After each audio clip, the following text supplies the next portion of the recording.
Welcome to the Grafton Select Board for May 10, 2022. I'd like to call the meeting to order for 7 p.m. First thing I'd like to do is stand for the pledge. Pledge allegiance to the flag of the United States of America, to the republic for which it stands, one nation, under God, indivisible, liberty and justice for all. Thank you, everybody. Just got a couple of brief announcements tonight here. Just wanted to say on behalf of the Select Board, I'd like to thank all of those who attended town meeting last night.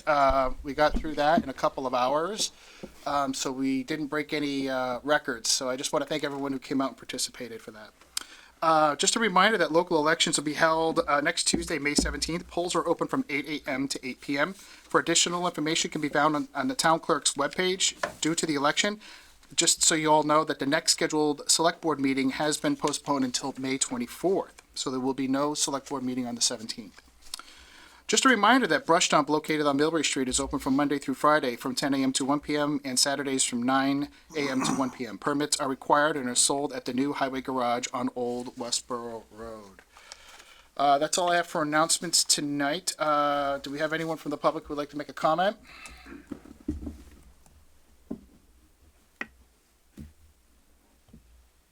All right, moving right along. So the first item on our agenda tonight, we have the Traffic Safety Committee. We're here tonight to discuss the concerns from our residents in North Grafton with regards to the Worcester Street development project for the warehouse, about commercial truck traffic and some of the considerations.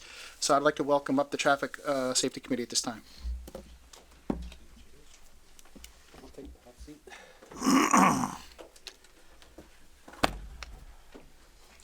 Good evening. Hey, good evening. Guys, there's plenty of seats over here if you want to sit up here. Mics are better too and more comfortable. I was going to say, you used to sit up here before, come on. so you know. We never had fancy chairs like that. Good evening and welcome. So I want to thank you guys for coming out tonight. So you probably have caught wind, or if you haven't, just concerns from neighbors in the North Grafton area with regards to truck traveling for a proposed warehouse that's located at 244 Worcester Street.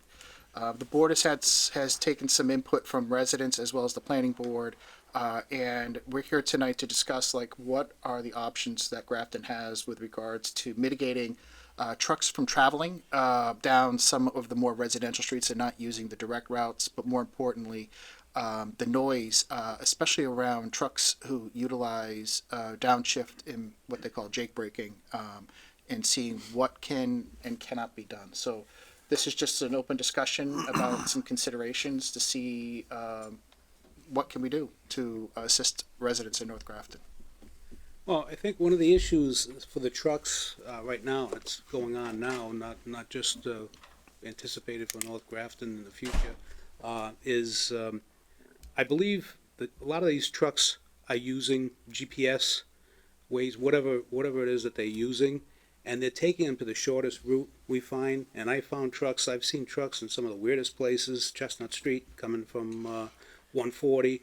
I've been watching traffic before, and I've been on a side street, and a truck comes up behind me that has no earthly business being on that street, but an 18-wheeler, 53-foot, and I asked them what are they, and they tell me they followed the ways. I don't know if there's a way we can connect with them. I know in certain cases, we want to close a road or something like that, you could put something out. I don't know if we could do something permanent for that, for different streets.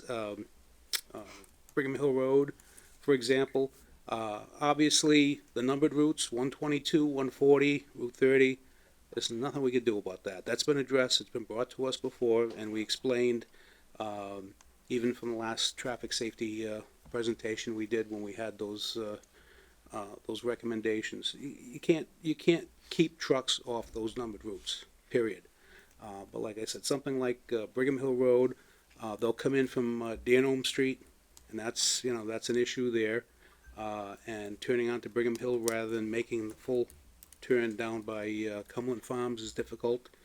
I think it's gonna be more of a wait and see, to see what happens with this, but numbered routes, they follow numbered routes, that's it, off the Pike or coming down. I mean, you could go through Grafton from, say, coming from Milford, Upton, whatever, 140, through the Common, down to 122, and then on. And you're not going on a side street, but people are complaining about that too, and there's nothing that I know of, unless somebody here, and I was hoping John Bouchard would be here.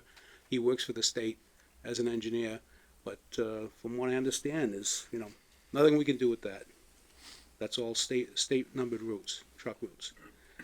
The side streets, we put signs up, but does that help? We have signs in different places, and unless there's a police officer sitting there watching, they're gonna come through. Because as I said before, they follow their guidance on the GPS. And sometimes I think, some of the things I've seen, they don't even look at the road. They just follow the GPS. It's like flying by instruments, and that's it. So we'll have to watch out for that and see what happens. I don't know if anybody from the committee has any comments with that. No, I just concur what you're saying, Chief, especially on the numbered roads. Nothing you can do. Peter.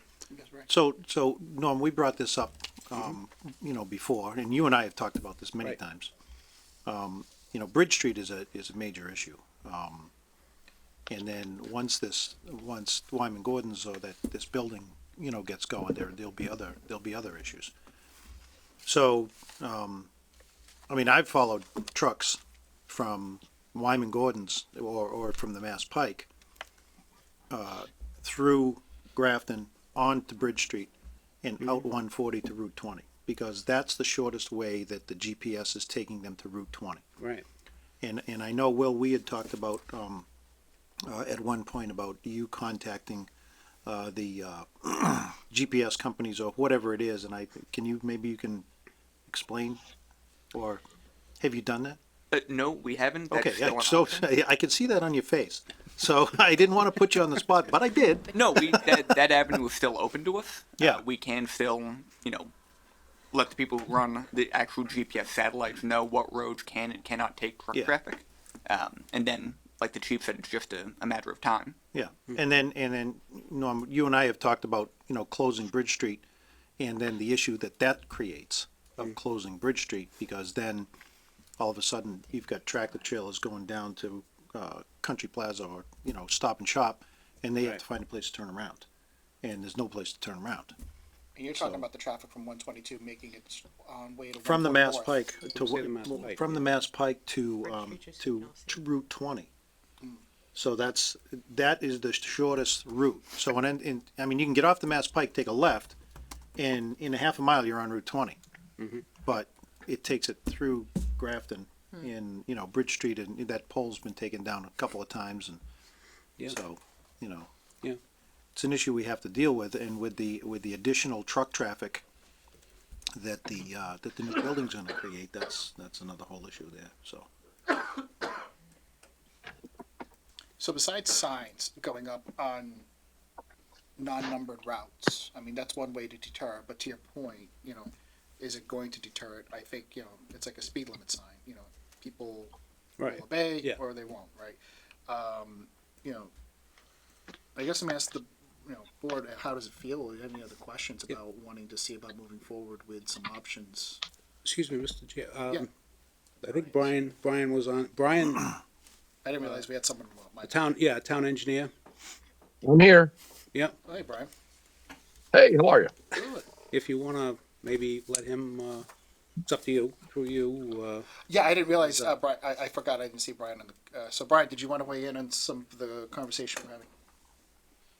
Yeah, I'm sorry. I had a little problem with my laptop, so I don't have video right now. But, all right. So basically, you got Mass General Law and then the MUTCD, which dictates what you can and cannot do as far as truck traffic that goes, or exclusions on roads. MUTCD section 11A-9. Basically, you can't exclude trucks on state numbered routes. It's not a possible thing. On town roads, you can do it as long as there is a viable option for a detour. Now, the alternate route would have to be agreed to by any adjoining towns on their roads that the trucks would take, which is kind of painstaking because they don't want the increased truck traffic either.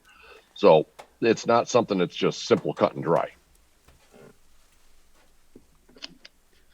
If I may? Yeah. Through you. Brian? Yes, sir. When we were doing work, all that work that was being done on Route 30, it was the last year, 2 years ago, time flies so fast. You would send something to Waze or to GPS to keep trucks from going on Route 30. We had discussed that. Did you ever do that? I logged in a Waze on my own phone and I just updated it saying that the road was closed so that it would route people a different way. Are you aware if that is we can make that a permanent thing and just for commercial traffic or anything like that? Is there an option to do that? That's outside of the technology that I'm aware of. You had to ask. Does that mean residents could just log on their ways and close roads too? Or is that something that you had the authority to do? Ways you can. You could be a map editor. Okay. I've done that in other communities to mark roads as closed or other. You just had to do it each day you wanted it closed? Or no, is it just no, stay on closed Waze until you unclose it? Waze, you're actually, it's crowd sourced, so you're actually just providing data into the mapping. I think the other ones, your Apple, Google Maps, car GPSs, ones that are static, your Garmin's and things like that. I don't know how to do any of that. So what would prevent all the neighbors from just closing all the roads they didn't want used? Well, it Absolutely would only nothing. work for Waze people. Okay. Oh, at least ways, yeah. Okay. Yeah, chief. But if I may, I think the only thing with that is, and the first person that goes through will say, road's open. So you could have somebody going back and forth, roads closed, roads open. If you've ever used Waze on a highway or anything like that, they'll say never police officer, Yeah, my You whole know, way in.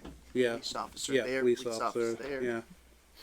So, all those notices, and they don't bring us a coffee, so I don't know. But anyways, it's, so it could be like that, road closed, road open. But my concern is whether or not it can be done, and once again, I have no knowledge of this, is if we can put something permanent, just saying commercial traffic, truck traffic, whatever, and, put that as a permanent exclusion. I don't know if that can be done. That'd be ideal. Mr. Chairman, some years ago, there was a push to take truck traffic off of Milbury Street, Church Street, Bruce Street, and I believe, and I'm not quite sure how it went, but I believe it had to be somehow submitted to the state for review before we could get the okay to turn around and block those streets off to commercial traffic. So that might be something somebody needs to look into to see what the format is to do that. So we got all your ducks in a row. So it's, because I know we went through it. So that's called the heavy commercial vehicle exclusion, HCVE, through MassDOT. And so that function is within their jurisdiction. Any public way eligible for heavy commercial vehicle exclusion, provided a suitable alternate route is available and approved by MassDOT. The alternate route must meet one of the following conditions: lie wholly within the community making the application to MassDOT, lie partially in the adjacent community but only on state highways, or lie partially in an adjacent community but have the adjacent community's written approval. Okay. Look at that. Super complicated. Colin, did you have a question? I do. So when you see weight limitations on roads and bridges, how does that work? And could this be applied at all on certain areas? Or is it the caveat that you need to have an alternate route? For the weight limitations, Yes. as far as from a police perspective, we have to know the weight of the vehicle, and I mean, you could have a vehicle that could contain a gross tonnage, a gross vehicle weight, but the only way you'll know that for sure, that it actually weighs that, or it exceeds the weight posted, say, on a bridge or whatever, would be to stop it and weigh it. Or So- look at the bill of lading, or, you know, but, So you're looking at the classes of vehicles to also go through this mass dot exemption. So class 1 through 4 are exempt from any exclusion, which consists of motorcycles, passenger cars, pickups, vans, or buses. So when you do your HCVE exemption, you'd only be exempting classes 5 through 13 that have a carrying capacity of over 2.5 tons, and they consist of vehicles ranging in size from a single unit, two-axle truck, such as a camper, motorhome, and box truck, up to a multi-trailer six-axle truck. So you have that as well. I think the only people that do weights on bridges is MassDOT when they do their annual bridge inspections. we don't have a commercial enforcement unit, so it's very difficult to go after, you know, to go after them for that. And if I may, Brian would be the one to ask any questions on that as town engineer. Okay. Just throwing out ideas. 'Cause I Yeah, think we all no, want to try to it's- find any kind of solution to help. But So, you know, I think one of the concerns was, you know, obviously Dearnholm Street provides, you know, access between Grafton and Millbury. And, you know, God forbid there's a detour in the Mass Pike, people get off at the 146 exit, you know, instead of coming 20, they might come down Millbury Center and traverse up with the lights by Gordy's and come up Dearnholm Street that way.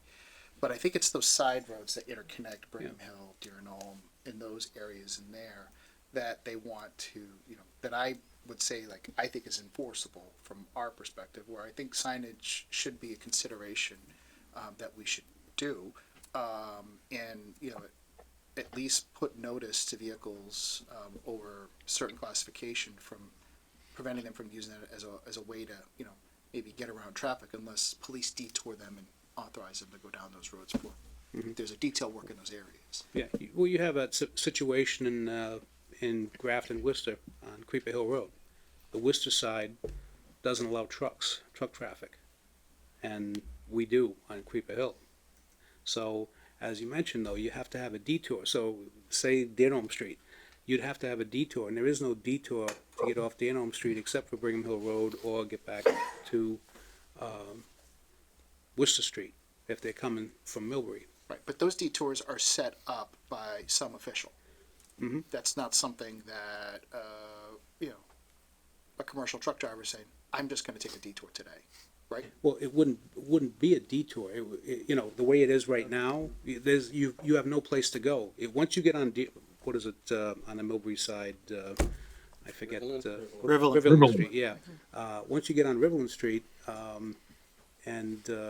before you approach there is no way to get off. So they have to go through. So either they're gonna turn on Brigham Hill, or they're gonna turn on to, what's worse is they're gonna turn on to Worcester Street and make a left turn if they don't turn from Brigham Hill Road. But they have no place else to go once they're in Grafton. So you have to actually put signs in Millbury to warn trucks that, you know, there's no place to go for tractor trailers or commercial Well, vehicles. what I'm talking about is they can drive straight down to Dearnholm to 122. Yeah, And they Worcester can left Street. or right, but I'm talking Right. about those residential streets that intersect between Yeah, Dearnholm yeah. and Brigham Hill, on that side, you know, past, when it passes over to Dearnholm Street. Hmm. But those are within reason that Grafton could look at Yes. putting signage up. You don't have to put those in Millbury because you're basically allowing those trucks, like I said, Well, as long as they go out to Worcester Street. 122 Worcester Right. Street, right. which is be the prescribed Yeah. route, right? So I'm trying to think of like what tools that we have in our town, and what would be appropriate in those areas. And I get like you can't restrict on those numbered routes. Like I understand that. But I would suggest maybe something, it would be up to the state, but at the Mass Pike exit, to put signs, if they allow us to get signs out there, good size signs, saying, you know, Route 20, so that they'll when they come off the Pike, you'd have to put it on the Pike, so that they make a left turn when they're coming off of the Mass Pike. They take that left to get to Route 20, which is, maybe, I don't know, a quarter of a mile down the street, rather than go through Grafton and having to make that turn. I think that it would help a little bit, but chances are they're gonna follow their GPS, to the shortest route, which takes us to Grafton, so.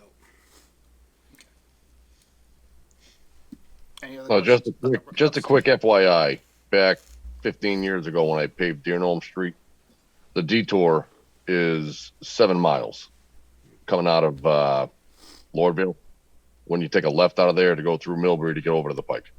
Okay. So it's not something that the state would find agreeable as an alternate route to keep trucks off of it. Okay. Any other questions on routes or restrictions of trucks on the roads? So- Who's got? I'm sorry, Matt, Colleen.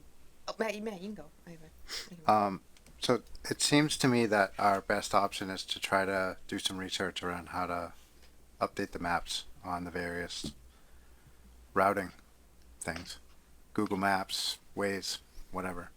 Because I kind of agree with what you're saying, Chief. If we can't enforce it, and it's just another sign to ignore, it's not a terrible idea. I know you're probably thinking about Fairlawn, which kind of goes right behind Maplewood and all that, right? Just 2 or 3 roads that are there. So I wouldn't be opposed to putting some signs there. But it just seems like we need to research how to update the maps that the trucks are using. And really that's going to be our primary way to try to help the situation. I can't see another way around it. That's practical, I guess. Well, if I could please, Sure. Go ahead. there is a truck app for the GPS. They don't use it, but it is out there. There's actually several. There shouldn't be tractor trailers going up Stowe Road to get over to Westboro or Upton to, do that route because the road can't carry heavy trucks, but they still take that route. Right. Like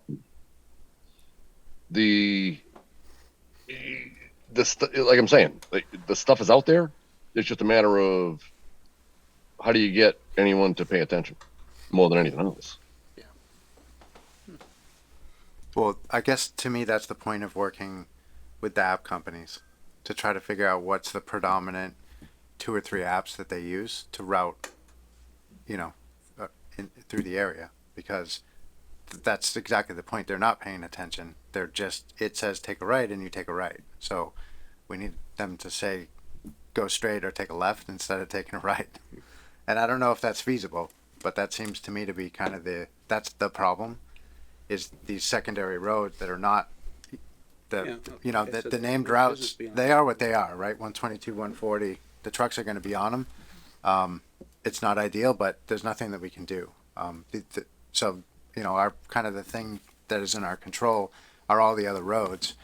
So I think to me, it's kind of a research thing to try to figure out what apps are these truckers using, and is there any chance at all that Grafton can get in there and just mark some of those roads as not available for truck traffic or whatever, in a way that if they're using them, they're not going to get routed inappropriately. That's the only thing that I can really think of to do. Well, actually, the state does have there is a truck route exclusion thing that the state has, and we at the town could do that, but now you're getting into traffic studies. You're going to be above 8% of the traffic has to be commercial vehicles. Things along those lines where it's detrimental to the pavement and conditioning, you know what I mean? Like there's a lot of stuff that has to go into it, and it's a costly excursion to go through. So it's not for the occasional miss route, is what you're saying? Correct. Right. Correct. So that's part of the HCVE program at MassDOT, says that you need to have a traffic study when you come to them that shows what the detriment is, before they're gonna allow that change in route to go through. But Will was able to find, actually through GPS.gov, there's actually a list of how to correct. There's actually 9 different companies that we can go and correct, and make those neighborhoods not show up in GPS as truck routes. Will and I would probably just need to know maybe through the chief or through the traffic safety committee what areas we're trying to exclude specifically, and then we can get to work on it. So to me, that's the route to go. And with the Wyman Gordon, I don't know if we're gonna know until that warehouse opens and we see how the traffics end up going, because I don't think any of us know what companies are gonna be there, what kind of trucks they're gonna be. We have other issues like on Deer Gnome, you've got Silver Fox with their buses coming down the road. So we have to definitely have to allow that traffic, because we've got a business on that road, and they run all day long. So Right. it's not going to be necessarily a simple thing. If we do exclude these routes or put up these signs and make it not for truck driver, can we accidentally be hurting residents on these routes too, that say maybe they want to get a 10-wheeler of stone delivered to them, or maybe their Amazon package is no longer being able to find their location? There's no way that could possibly be happening, correct? There's an Well, exclusion for no. those. So no, They're excluded if they have a local delivery. Okay. well, so if you typed in your address, GPS is still gonna take you to your address, just using the most appropriate routes for the vehicle that you've put into your GPS. Right. So, I don't think marking certain things as excluded from truck traffic in the GPS is gonna hurt people that are going direct to an address. It's gonna be, I'm trying to get from here somewhere into Millbury, and how's it gonna get me through there? Okay. Perfect. Just wanted to throw that out there. Here are the questions on the routing. Not on the routing. One other point that was brought up to us, the noise from trucks downshifting and using jig braking. Engine brakes. Yes. Brian had looked into that for traffic safety, and I'll defer to him if that's okay with you. Brian, did you hear that question? Oh, come on, Chief.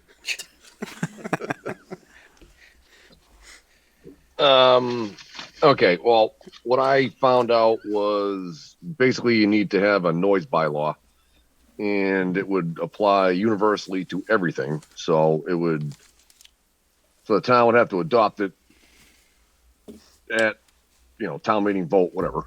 And then it would apply to the trains, blowing the horns, the whole kit and caboodle. It would apply to anyone in a car that, I think it's 50 feet outside the vehicle. If you can hear a certain decibel level, they'd be violating the bylaw as well. It's up in the air in a way, because there's no set anything. It depends on who hears what, when they hear it, and how mad they get, more or less. Okay. It's something we could do, but it would take it would be a process. Okay. So there would need to be a bylaw in the books that outline noise, and that at a certain noise level, that would trigger, really anything at that certain decibel to then trigger a violation. And I Correct. know what the chief's thinking is, like, who's going to enforce that? Because we don't really have a noise, like, we don't have a commercial enforcement division. But I mean, you could, for something like that, there is a statute out there for loud and objectionable noises from a motor vehicle. And I think we might have cited that one time, a long time ago, and it was basically thrown out because this is part of the mechanicals of the truck. This is actually, it's not an illegal thing that they're doing when they're the downshifting, for the engine brakes. The noise, well, and as far as trains go, I mean, we're not gonna go out and cite the conductor of a train or the engineer on a train for noise ordinance, but a lot of that is, and I've gotten calls before from people, and I've contacted the companies, the trucking companies, and asked them, you're coming through Grafton, don't use your engine brakes. Just recently, we had an issue, I guess, somebody up in North Grafton with the truckers going, a certain company, propane company, going to the Grafton Upton Railroad transfer station. And I basically told them what could happen, and because they were going out of their way to kind of flaunt, and there are certain things that maybe we can't get you on the engine brakes, but if we had commercial enforcement come out here and set up one day on Route 30, some people wouldn't like that. Some of the truckers wouldn't like that. So it stopped. I haven't received any more complaints, you know. So it's, otherwise it's the long process going through the engine brakes. But, you know, I encourage anybody that has an issue with that, they see the truck and it's plainly marked. I have no issues calling. We have no issues calling the company. Tell them, listen, you're going through Grafton. Don't use your engine brakes. All right. So Okay. So it sounds like there's some options there. Does anyone have any questions? Concerns, thoughts? There's no safety concern though when we ask them not to use their brakes. safe. Well, we want them to use their brakes, but just not the engine brakes. Okay. I'm not a big truck person. Dan, you can explain that. The engine brake is another method to slow the truck down. Usually, big trucks are running heavy loads, heating up their brakes and stuff. The engine brakes came out so that it was an additional way to slow the truck down without overheating the brakes. It does help. Anything that's going to slow the truck down is going to help. Especially if someone jumps out in front of the thing for chasing a ball or whatever. But anyway, you'll find that most of the engine brakes that are built right now with the companies, when you get the trucks, when they run a stock exhaust system, you hardly tell that the Jake brake's running. I have a motorhome that has the engine brake on it. Guy I know very well, he has 3 brand new Macs, and they all have factory exhaust with the factory engine brakes in them. When you flip that switch for the engine brake, you barely tell that it's the engine brake and not the regular exhaust. A lot of times it's the altered exhaust from guys wanting to sound a little more powerful than what the truck really is, and they enjoy it, and they really bark, especially when I know, like 140 coming into town, coming by St. Andrews there. It's a sloping grade, and the traffic light's at the bottom, and that's the kind of a slope that guy will, just ride the engine brake down so he doesn't have to touch his brakes at all. Yes, he can touch his brakes, but for some reason, and those are the ones when they have the altered exhaust, they just bark all the way down the road, and there's no need for that. It's a matter of if you can cite them for having an altered exhaust if they're using the engine brake that way. I don't know. It's then you have to prove that the exhaust isn't stock. Everything you do has another reaction to it.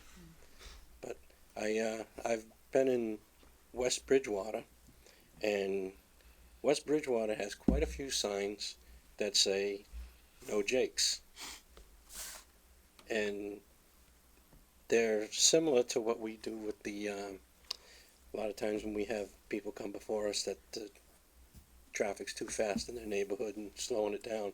You can't go below 30 miles an hour legally in Massachusetts on a sign, so we have the suggested sign. We'll say, slow children, whatever, and then we put a 25 mile an hour square sign underneath it, usually yellow or orange. They've done this with engine brakes. Well, if you can't enforce it, it doesn't stop the guy that sees the sign and thinks it's for real, and he doesn't use the brake because he thinks he's going to get written up. Hey, if you can put a sign up there and maybe keep a few people from using the brake, it's going to keep some people happy. It's all on how you look at it. I mean, it won't be enforceable, but puts the bug in their head to, try to act accordingly when you're in our town. Questions, comments on board? I'd definitely be in favor of that. And So that hope, from the Pike to that entrance, definitely into Wyman Gordon for sure. Especially the areas where there's like a downhill grade. Yeah. 140 coming from the center heading down towards Silver Lake is especially. But I also hear a lot of it from 122 from South Grafton traveling down towards your neck of the woods. I hear those things at 2 o'clock in the morning, like they're right next door. Yeah.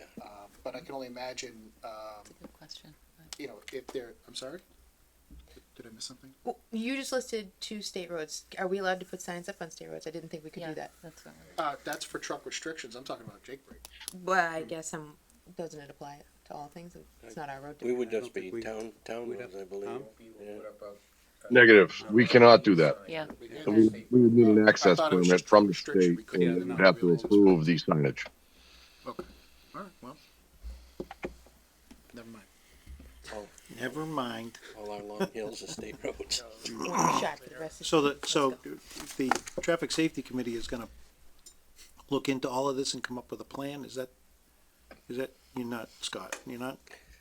No? The Traffic Safety Advisory Committee. Well, so why don't you put together an advisory that, related to the Wyman Gordon's project in the Jake breaks in Bridge Street and the access to Route 20 and all of that stuff, and then come back to the board with your recommendations for all of this stuff.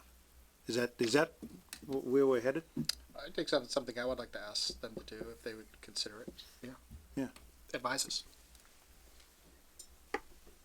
No, we pretty much brought it up right now, so. But I think the plan, like, what would the signs be? Where would they go ideally? Like, which roads can we put them? Which roads we can't put them on? I think that's a great start. I know we Yes. touched upon some- Shake your head, yes, Scott, yes, just go, yes. Oh, we can do that. So You're dealing with a grumpy old guy. I know. I bet if we put a bike lane, Scott would So- be like nodding his head. Oh, So put if a you bike guys could lane give in, us he's a all list over of gonna that. say, streets don't with get him signs, started we on could bike take lane. care of the GPS stuff. Do- Does that work? Do you? Yeah, that's mostly we'd what work I'm with interested the in. Administrator's office, well, I guess it'd have to go through you to go to the administrator's office, town administrator, but, Brian's got his work cut out for him as the town engineer, so. And he advises you. Yeah, he advises us. In his spare time. Maybe it's a good thing his picture's not on there right now because he's I would say it's definitely a good thing his picture's not on there. probably turned the sound off too. Hey, no, you wouldn't want to see my face right now. Well, we would appreciate that, Evan. I think if that's something that you can work with Brian on, to advise, like, what we can and can't do, and work with the traffic safety committee to come up with a plan and some recommendations. And we can, have that at a future meeting agenda to review those. I think though, one of the things, and I think Brian would agree with me, is, you know, just having somebody call you and saying, oh, I don't want trucks on my road, or I don't want trucks on my road. Once again, I think you're gonna have to do a traffic study. And that's that's somebody you're gonna have to. Yeah.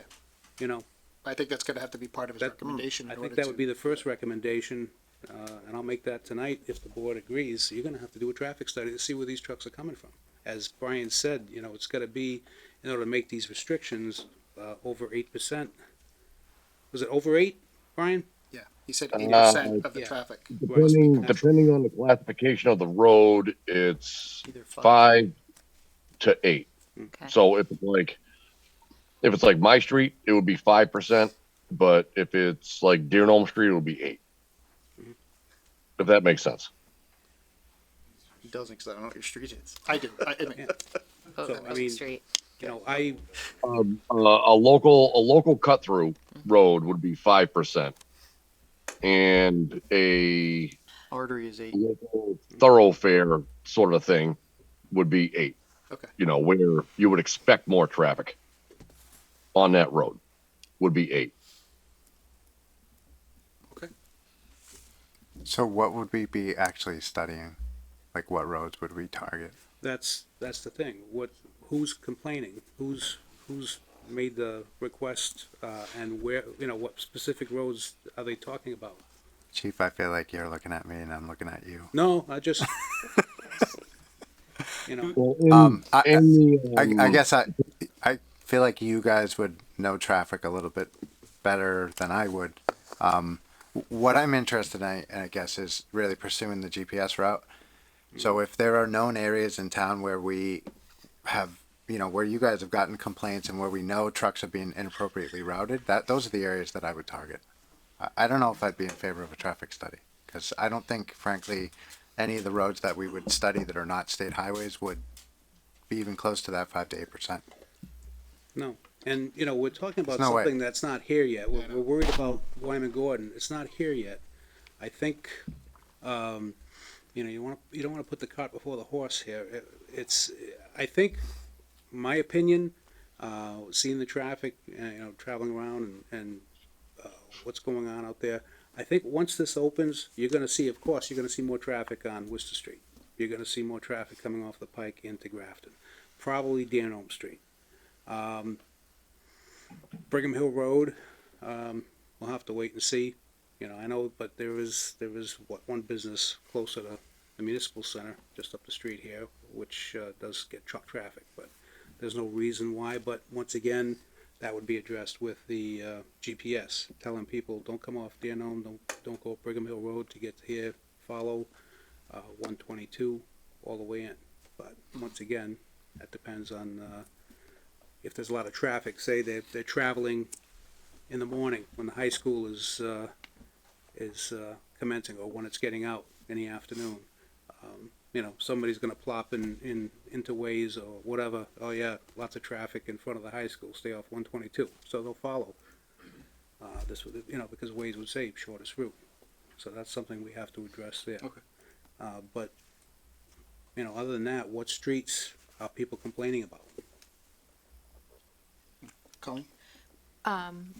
So I realize you have to wait for the complaints before we can, but could you guys look into what signage exists already? I just got a message of a picture of a sign that is on I-90 already indicating to go left to, so I think some of it might already exist, so that we can just notify people that it is there, so we're not doubling efforts on stuff that already is posted and marked. Yeah, depending on and people travel it. Eventually, they don't see it. Maybe if they can do another configuration of the sign. I don't know. Maybe in the safety green. I don't know if the Pike, the authority would do that. Once again, Brian's the engineering guy, so using manual on uniform traffic control devices, if that's allowable. And how many signs do you put up? You put one just before the ramp, you put one at the exit before you get to the, where you can turn right or left, if they'll do that. And that's a big if with the state. So. All right. Hey, don't we have a guy that parks his state truck over there in a municipal parking lot? There we go. And that's why it would have been nice if John could have made it this evening, because he works for the state. Yeah. So he can cut through a lot of the, So it sounds to me like it's premature to do a traffic study until everything's been developed and you're starting to get. So it sounds to me like that's months, maybe years away from actually occurring. But I think it's good to know that we're starting to talk about this now. For the general public's interest too. The feedback that we've all received. I think it's important that this stays on the radar going forward. And doesn't kind of slip through the cracks, and then people are like, what happened 2 years ago when we were talking about this and nothing happened. So, but I think this is the first step. So we needed to have this conversation tonight.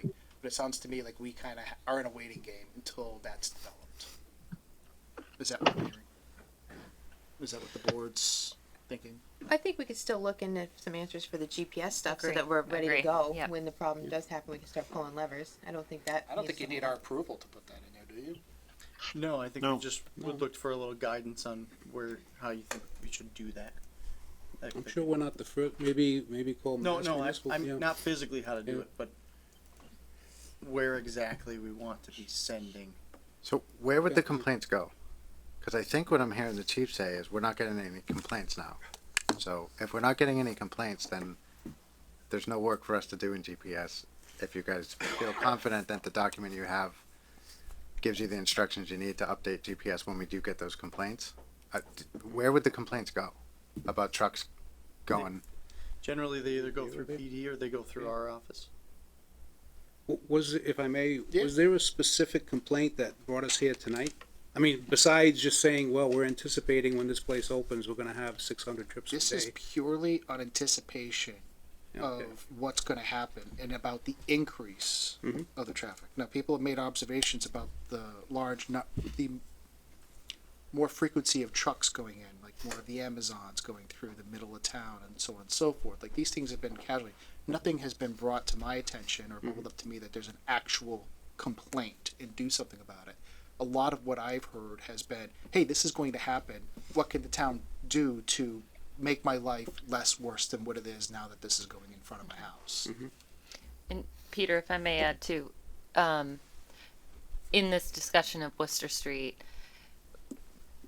residents have said, do something about it, and the board sort of wants to know, well, what's in our jurisdiction that we could actually do, because some of this involved obviously the planning board, ZBA, and so what can we do? And so our discussion led to having you all in and saying, what can we do, if anything, as a select board to try to rectify traffic that may or may not be increasing? So, yeah, I mean, If I may, Doreen. Yes. Okay, so like anything I brought up before, it would have to open up a discussion with, if you're talking about the Pike traffic and stuff like that. Mm-hmm. You're dealing with Millbury, Worcester, you go down Route 20, then you're dealing with Shrewsbury and potentially Westboro. So that would be something that would come from the top, so to speak, as far as opening up the discussions where, okay, how do we handle things going forward with this increase in traffic, and how is it going to affect you? How is it going to affect us? And how do we work through it? Mm-hmm. No, it's good to consider. Even the Bridge Street discussion, Ray. And even though the traffic is going up 140 and into Shrewsbury that way through a state road, which we may not be able to do anything about, but we could at least reach out to other communities or have Evan reach out to neighboring communities and say, no, I wouldn't either. Kevin's over there, yeah. No. Kevin and No. I are not on good. Yeah. No, but you could just find out, how is this going to affect them as well, to have the discussions too, if there's an alternative way there. Chief, what were you guys? going back to something like Bridge Street, and we discussed this, you have a truck that comes down, say, from the Wyman Gordon area, coming down 122 Worcester Street, doesn't turn on Bridge Street, can't make a U-turn, there's no left turn onto North Main Street, there is no detour there. They gotta go straight, and unless they turn on to, they go up Snow Road or whatever, there's no place to go. Right. Or they turn, you can't send a truck or any vehicle on the private property, because that's where they'll make their turn, in the Stop and Shop Plaza.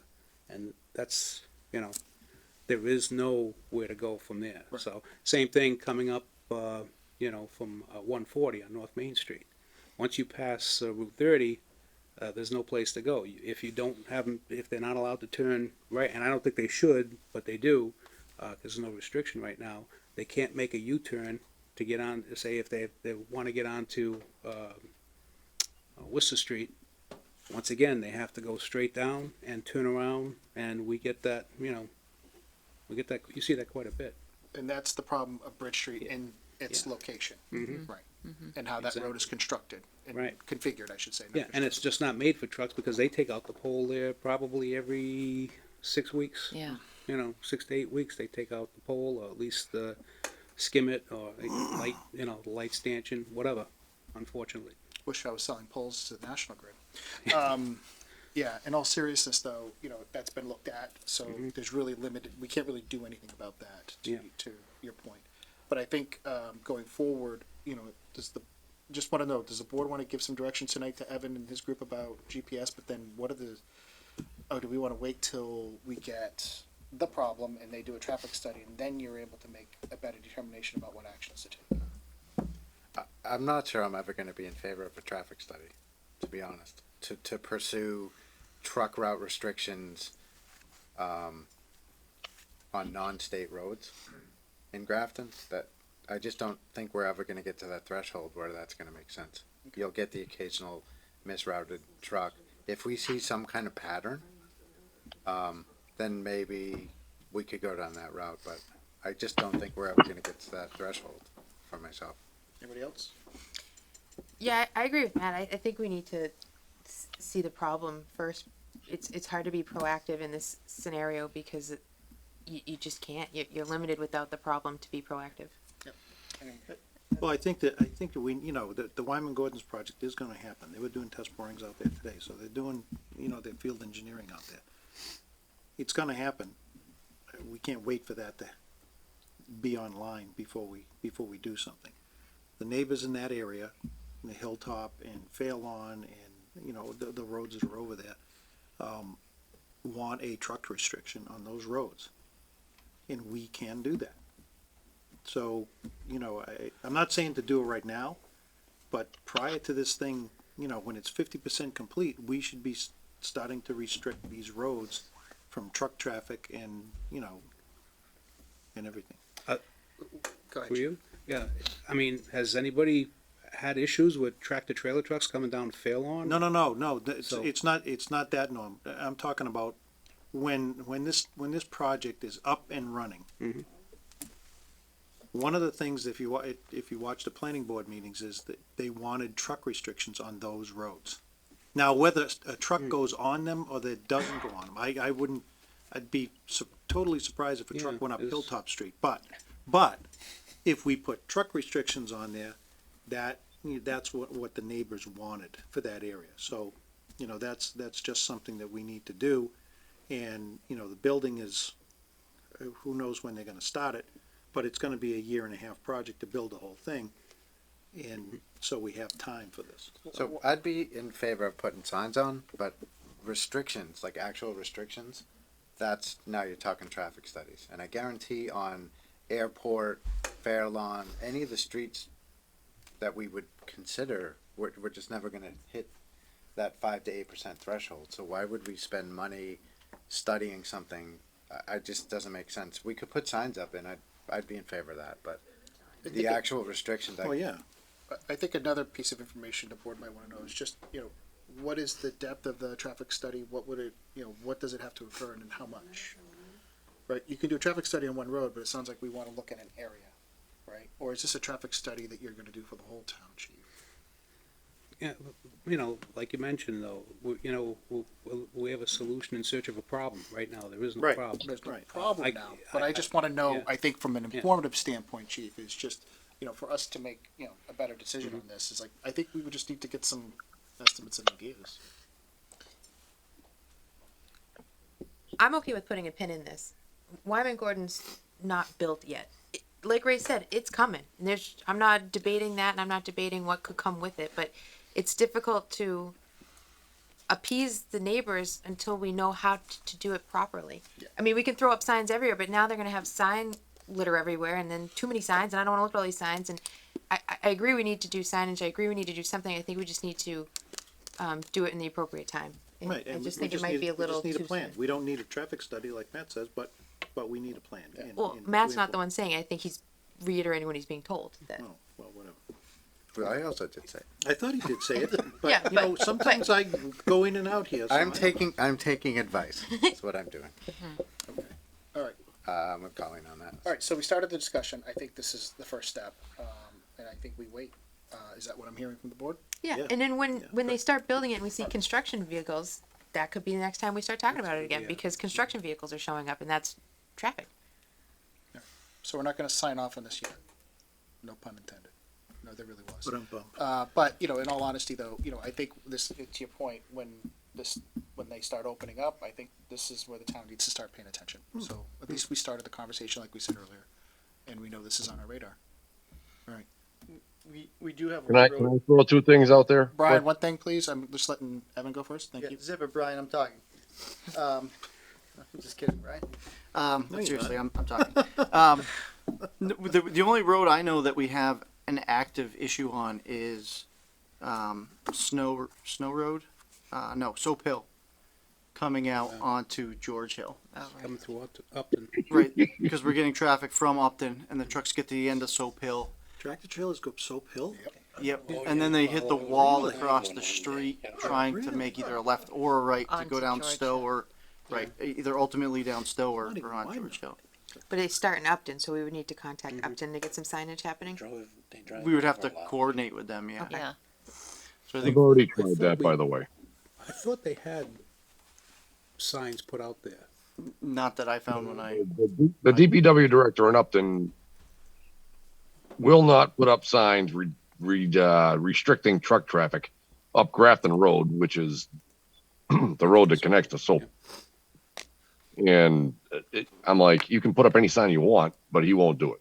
So Could the board Well, send yeah. him a letter urging him to reconsider with some photographs of why he should put up a sign? Would that be helpful? Resend it to the town anything would help, admin- or the town honestly, manager. because Yeah. JH, Not, you know, Just Officer just send a H, letter he of lives update over there in saying, the hey, corner, we need to know. and Yep. his wall's been taken out 7 times in the past Yeah. 2 years. That's not good. I'll Where are they I'll going? reach out to my counterpart in Okay. Upton and start the process that way. Thanks. Great. All right, we'll do that. Thank you. All right, guys. Thank you for coming in. I you. appreciate it. Thanks for your time, Thanks for coming, guys. for coming out. It's good to see you all. One quick point of order, Mr. Chair. So I'm a little sensitive about this because I'm supposed to be taking minutes here. And with some of the issues that have happened with minutes and committees in this room, I wanna make sure I don't screw this up. So, we were never called to order. I'm assuming that when you called this meeting to order, we were called to order. And this is, and now we're adjourning. It's a joint meeting, yeah, for Yes, it's a traffic joint meeting, safety, yeah. so now we Yeah. are adjourning. And could we just check to see, which other members might have come through Zoom that I'm not aware of? I don't wanna make sure, I don't wanna miss anybody. Of course. Be looking We're for a little John, sensitive about that. John Bouchard or Paul Canoia. There are not participants in this I don't- meeting. So the only one is Paul Canoyer is there, I'm sorry. oh, Paul is there? Paul is here, yes. And he hasn't said a thing this whole time? Really? Oh, look at him. He's working. Yeah, let's leave him alone. He's training. He's ripping cars apart and training. Oh, That's my car. yeah, that's So the, we're that's the adjourned. parking lot in the back here. Okay, guys. Thank you very much. 7:55. We're good. All right. Good. Have a great one. you. Thank you. All right. Well, that was good information. Thank you. Good night. Thanks, Chief. So with the board's permission on the next agenda item, this has got some urgency to it, with regards to a change order for 115 Fair Street improvement project. So this has to do with some work that needs to be done sooner rather than later, and was gonna be brought to our meeting on the 17th, but because we delayed it, Ms. Anderson, who is attending our meeting tonight, just wanted to give some background. With the board's permission, is it okay if we take this up, under urgent business? Yes. Yeah, it's on the agenda. Sure. Okay, great, thank you. All right, just want to do it with your all's endorsement.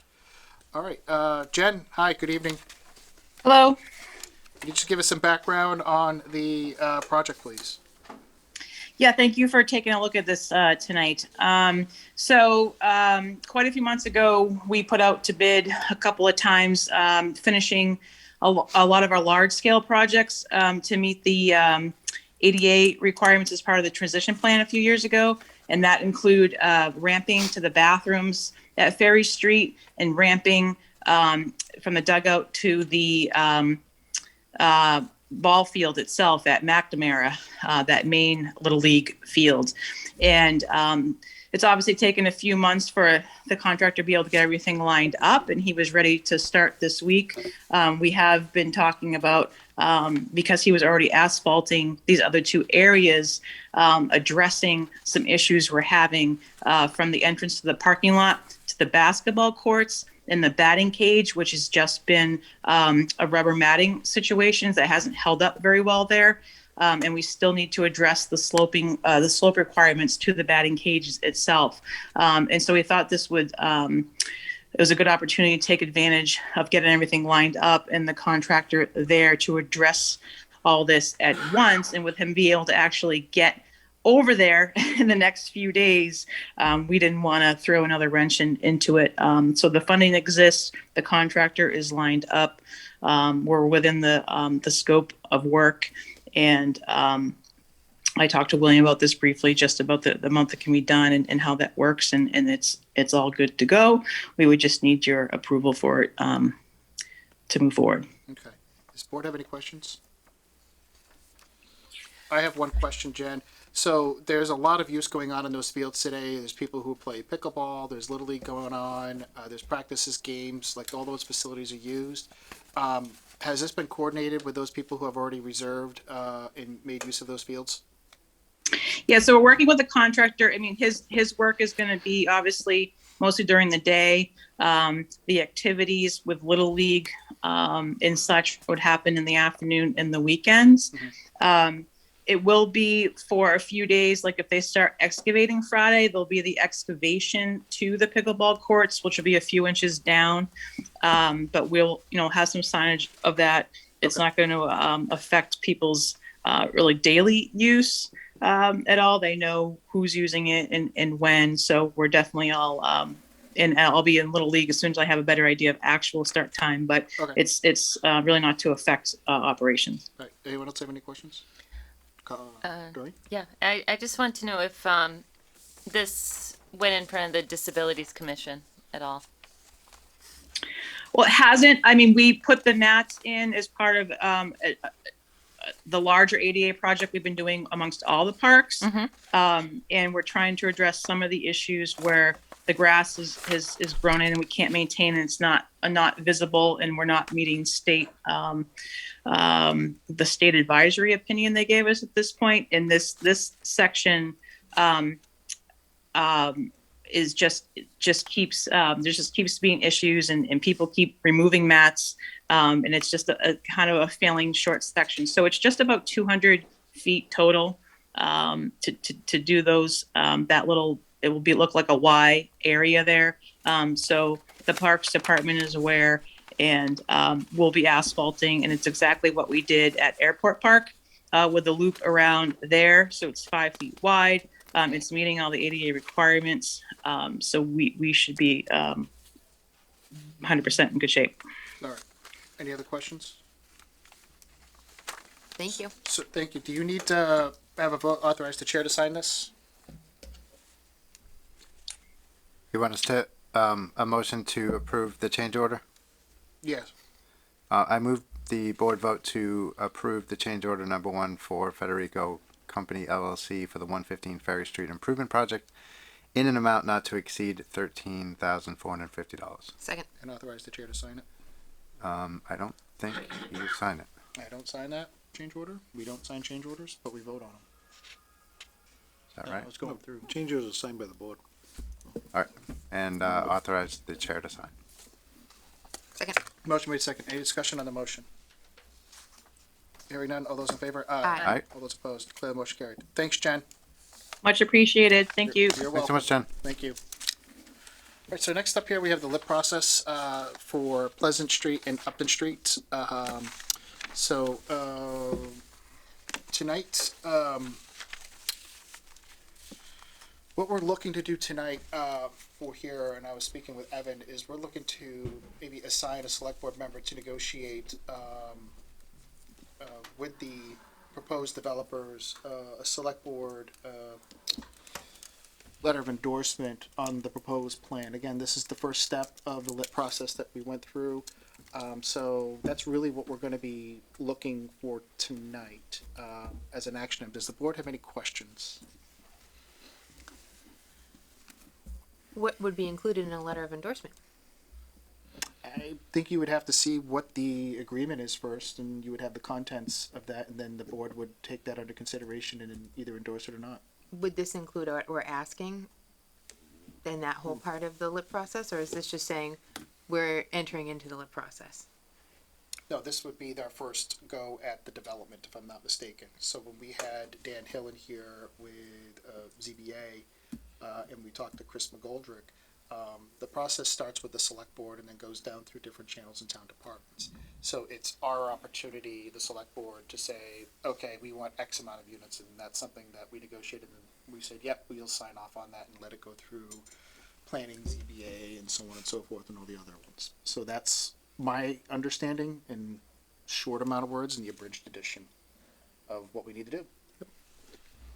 So, I don't feel like I have all the information that I need to make a decision on whether I would support either of these projects. Understand, what I'm asking for tonight is to authorize a member of this board to start that negotiation process, to then bring that information back to this board. So I would like to know if the board would like to consider, my recommendation is to do that, to at least get you that information that you're looking for. So the information that I am looking for isn't necessarily just from the developer. So One of my primary, concerns about this, is physical infrastructure in town and the long-term implications of putting so many units, in these locations. So I want to hear from Water and Sewer, just their, I know that they're not going to be able to do a detailed analysis on this, but I would like to get some input from them to understand, is this going to put the town in a bad situation 10 years from now as we continue to build out these roads? Because there's more buildable property on both of these streets. So for me, I want to understand that, and I have some concerns about the neighbors on Peters Way with the Pleasant Street proposed development. So I would like to think about some potential reconfiguration of those. I personally would like to nominate you to negotiate with the developers and get this information and bring it back for the board to consider. Okay, that could be one option. So I guess a letter of endorsement means several different things to me, where we can meet with the developer to say, yes, we are interested in moving through this process, and wave a flag to them to say, we're no longer dragging our feet. We definitely want to keep going down this road. Is that what this is? Or is this here's what we negotiated as our ask because we want infrastructure and things like that? That wasn't clarified when I asked the first time. Yeah, so what you're doing is, you need to delegate someone to then be able to sit down with the developer and talk through concerns or asks or the wish list that was the term we were using for a little while, so that you can then include those in your letter of endorsement. Okay. You're not gonna endorse the project until you've mapped out what you want for the ask. Okay. And it's agreed upon. Correct. The board has that decision. So you can do that, and to Matt's point, still asking, about build out and sewer and water. Mhm. And if the answers don't come back, the way the board would like to see, you could just turn down the project at that time. Right, That's because you my have not understanding. issued a letter of endorsement Okay. prior to that. Yeah. That's why you do the negotiating first. It's the board's, basically the board has like a first swipe at this in its concepts, and then it goes through all the other boards and they go through their process. It doesn't prevent ZBA again from its role. They still go, from what I understand, they would still go through that and move that forward. They could make their changes and recommendations, but to your point, Matt, these are things that are well within the purview of what the board wants to see and agree upon. So I'm going to agree with Matt. I think it would be difficult to nominate anybody tonight without having some of that information, some of those conversations first, because the board, how does a member go into these negotiations without even knowing what the board wants to be asking for or looking for? We haven't even narrowed it down. We're still on it can be anything. Anyone else have any comments? I don't know how to respond. Why are you looking at me? I'd like to hear you know your what I mean? opinion, Like, I Ray. think we need So- to keep these conversations going, and I definitely want to signal to them we're interested in doing this, but we need to start coming up with the list and at least give that person some direction. 'Cause we So- haven't put together that wish list. Right. No, we haven't put together the wish list, but I think that we should nominate somebody to negotiate with the That's where I'm trying with the to get. developers, and then we do our due diligence, and then whoever we appoint to that, it's not like you have to start negotiating tomorrow. So we do our due diligence and give our thoughts to the representative, whoever it is, and then at some point, they go and negotiate with the developer. But we'll have all our ducks in a row. I don't Yep. believe we should wait and then go, oh geez, let's wait 3 or 4 meetings and get all of this stuff together. No, let's appoint somebody now, get the ball moving. That's the first step. And I think everything that you're asking for, Colleen and Matt and the rest of the board, Yeah. that all gets filled in. If we have water issues, if we have sewer issues, if we have, the issues that are going to affect us on all of these other projects, it's not the only one. We need to know about that, but we also need to have a plan in place to show the developer that, we're serious about this, we're gonna do it, and, we'll get to you at some point. And some of these things would be part of the negotiation, correct? Yeah, Like, absolutely. For example, was it concerns on Peters Way, right? So you'd have time to have those conversations with those abutters, and then put that down in the negotiation or Right. talk to the person in charge of negotiating to say, these are must-haves if we're going to move You know, forward. your first meeting could be, okay, here are our issues. Yep. Okay, we haven't sorted through them all yet, but we're gonna show you what our issues are. Yeah. And if you can come up with something, or some alternate or whatever it is, then they can get working. If we do nothing, they just sit. Yeah. And do nothing. So I guess the question for tonight is this board interested in moving forward with negotiations? And I would say yes. Yeah. I would agree with that too. I'd agree with that too. I guess I didn't have a clear understanding of what the process was. So in my mind, we would do based on all the information, because we've gotten a ton of information already from the developer, we would then rally with our boards and committees and other, staff and whatnot to give us input to decide if we were interested in pursuing particular developments. And then we would go forward with negotiations and some other things. I'm fine nominating somebody to go negotiate with them, understanding that we still have lots more steps in the process.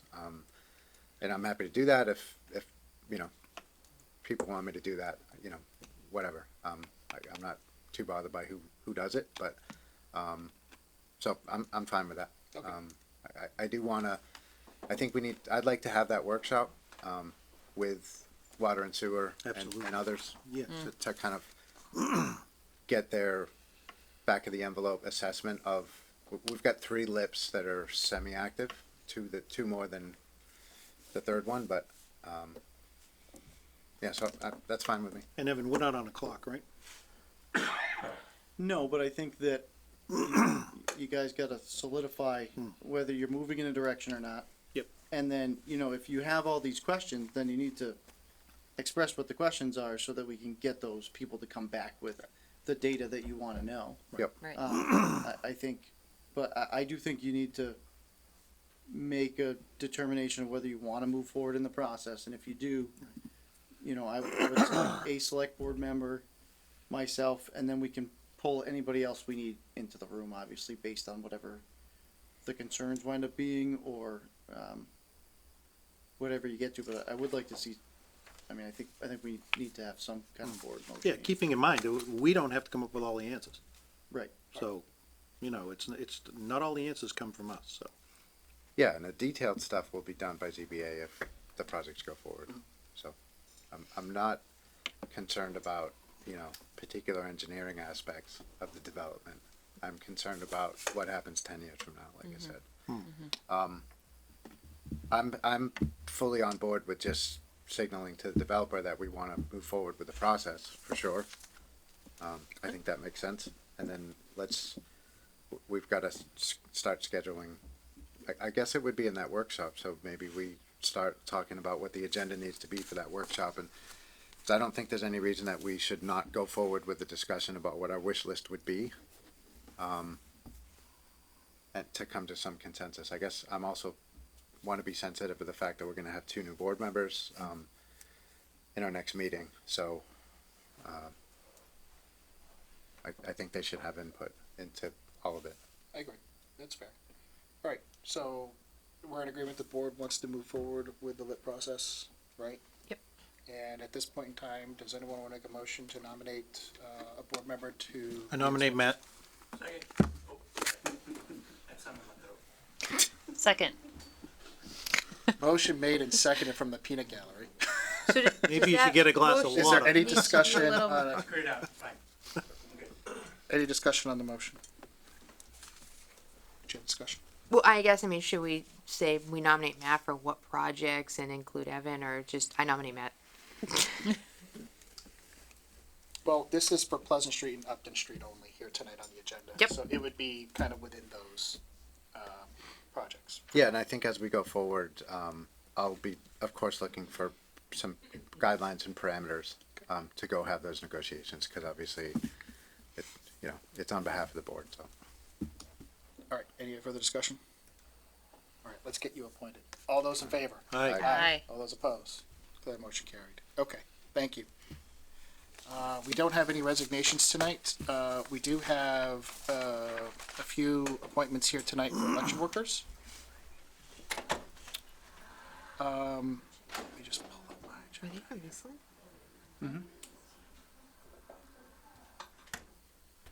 Okay. So tonight, one of the members who wants to be appointed as an election worker is having difficulty attending. So I had Candy reach out and resend a letter. She's having a hard time attending in the evenings. This is for Joanne Pasella. I know the board wanted to meet any of its future appointments in person, but is there an exception that the board wants to grant tonight in granting her appointment? Yeah, I don't have a problem with it. Yeah, I'm fine with that. Could I have a motion? I move the board vote to approve the appointment of Joanne Pasella as an election worker for a term to expire June 30th, 2023. Second. Motion made and second. Any discussion on the motion? Hearing none. All those in favor? Aye. Aye. All those opposed, declare the motion carried. Thank you. Next up, I have election worker Evelyn Gouliet and Robert Frazier. Are they here tonight? I thought they were at one point. We bored them to death. Indeed. Well, some of us did. Speak for yourself. Let's see here. I don't see them in the attendees list of the names, nor do I see them in the panelist list. Then will you take a motion? If the board would like, I would entertain a motion. They're just not here, so. I move the board vote to approve the appointment of Evelyn Goulet and Robert Fraser as election workers for a term to expire June 30, 2023. Second. Motion made and second. Any discussion on the motion? Hearing none. All those in favor? Aye. All those opposed? Declare the motion carried. Thank you. We don't have any appointments tonight for town administrator. We don't have any new business. Do we have any select board member reports? I attended town meeting last night. Very Yeah, exciting. me too. Oh, that's later on our agenda. That's okay. Okay. Nothing like jumping ahead of my agenda. Last meeting and all. Yeah, keep order. It's your last meeting? Scheduled Oh, meeting. jeez. We might have an emergency one. You never know. Oh, I doubt it. Don't say that. Okay. I wouldn't put it past. No other select board member reports. Do we have TA reports tonight? Yeah.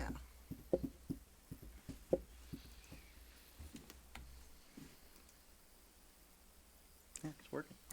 Always so fancy, William. So budget update. Budget is done. Was passed last night. Obviously, we'll talk about that later. We're working to close out end of year and do any final journal entries or anything we need to do to wrap up the end of year budget.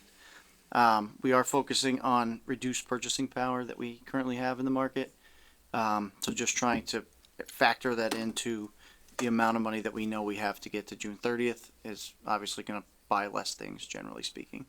So we're just trying to work with department heads to keep an eye on that so that we do not go into deficit accidentally. We're also starting to have those conversations about the fiscal 23 budget because it doesn't look like, our purchasing power is going to get any better in the next year. So we're going to start really focusing on that in the next month or so. Fire department update. They're doing Jaws of Life training today. We saw. Yep. Oh, I didn't know that was going to happen. Obviously, when I spent all this time putting this picture in here today. I did go up there. They would not let me run any of the equipment, which is, something I'm Don't going to have to touch work on. anything. Probably smart. It's really disappointing. I can take you out for riding a truck if you want. I want to cut a truck up. I don't want to drive the truck. I could just see this right now. Melanie calling like, "You let him do what?" Yeah. Yeah. Yep. Not having that discussion. Add that to your job description. Yeah, exactly. Cutting up trucks. Yeah, That's way to absolutely. get new equipment. Let him That's try right. it. That's exactly.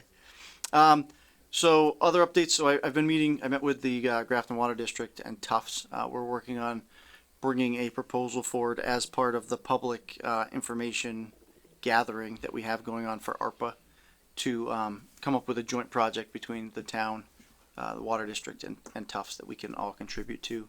Right now, we are looking probably at a water main upgrade on Westboro Road as well as water service on Willard to create a loop and get better fire flow and stuff. So that's all still in motion. I've been working, like I said, with both Tufts and the Water District, and we should have something in the next day or so to submit to the ARPA committee for consideration with the public input.